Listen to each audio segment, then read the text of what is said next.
Now coming to the topic climatic or heat zones. Different regions of the world experience different climatic conditions. How?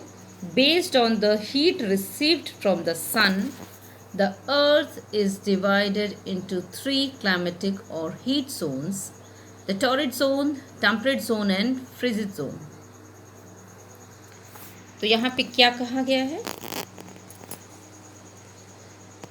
अर्थ पर different regions में different climatic conditions होती हैं. क्यों? क्योंकि different regions different heat receive करता है सन से. तो आप देखिए, जो अर्थ है वो राउंड शेप में है, कर्वेचर शेप में है. तो वो एरियाज़ जो सूरज के सामने पड़ेंगे वो सबसे ज़्यादा हॉट होंगे, जबकि जो जितने कर्वेचर नेचर में होंगे वहाँ पे सूरज की रोशनी एकदम तिरछी पड़ेगी. यहाँ पे ज़्यादा तिरछी पड़ेगी, जिसकी वजह से यहाँ पे जो हीटनेस है वो कम होगा. और हीटनेस कम होने की वजह से यहाँ ये इलाके इस इलाके से ज़्यादा ठंडे होंगे.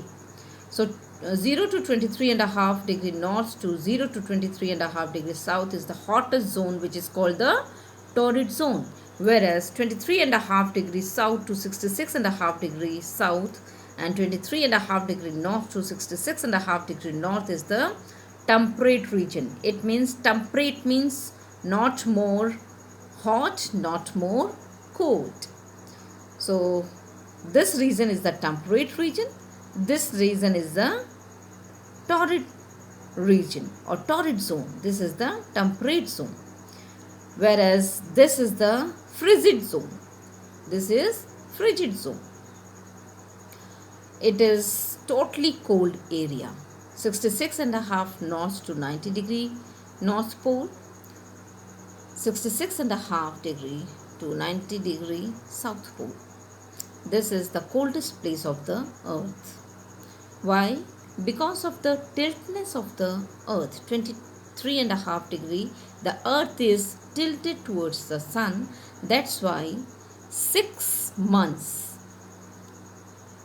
either of the zones, north pole or south pole region, faces the sun.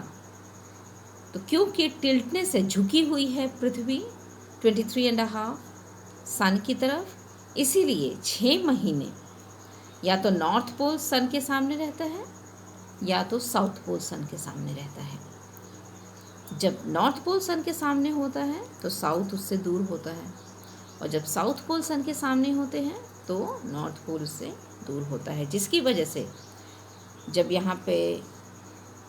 जब ये सूरज के सामने होता है तो यहाँ 6 महीने के दिन होते हैं, उस वक्त यहाँ 6 महीने की रात होती है. और जब यहाँ 6 महीने के दिन होते हैं तो उस वक्त यहाँ 6 महीने की रातें होती हैं. अब ये भी देख लेते हैं कि कौन सी एरिया सबसे ज़्यादा टॉरिड जोन में आती है. अब देखिए, पूरा का पूरा अफ्रीका रीजन टॉरिड जोन में आता है, और साउथ एशिया आपका टॉरिड जोन में आता है. ऑस्ट्रेलिया का आखिरी भाग छोड़ के और पूरा ऑस्ट्रेलिया आपका टॉरिड जोन में आता है. एंटार्क्टिक आपका फ्रिगिड जोन में पूरी तरह से है. फिर हम देखते हैं आपका European area, Russia area, Siberia area पूरी तरह से टेम्परेट जोन में आता है. उसी तरह हमारा नॉर्थ अमेरिका का रीजन जो है, न्यूयॉर्क का रीजन, कनाडा का रीजन, प्रेरी रीजन्स है, वो किधर आते हैं? टेम्परेट जोन में आते हैं. So you can see that which are the places which are coming in which zones.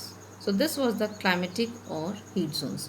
So we see, because of the climatic conditions, the lifestyle of the people, the food habits of the people, the vegetation of that place differs. तो क्योंकि climate एक जैसा नहीं है तो वहाँ की vegetation वैसी नहीं होगी, और वेजिटेशन वैसी नहीं होगी तो जाहिर सी बात है खान पान वैसा नहीं होगा, और जैसी ज़मीन होगी वैसा ही ऑक्यूपेशन होगा. तो इस तरह हम देखते हैं कि क्लाइमेट जो होता है पूरी तरह से लाइफस्टाइल चेंज कर देता है. सो दिस वाज क्लाइमेटिक और हीट जोन.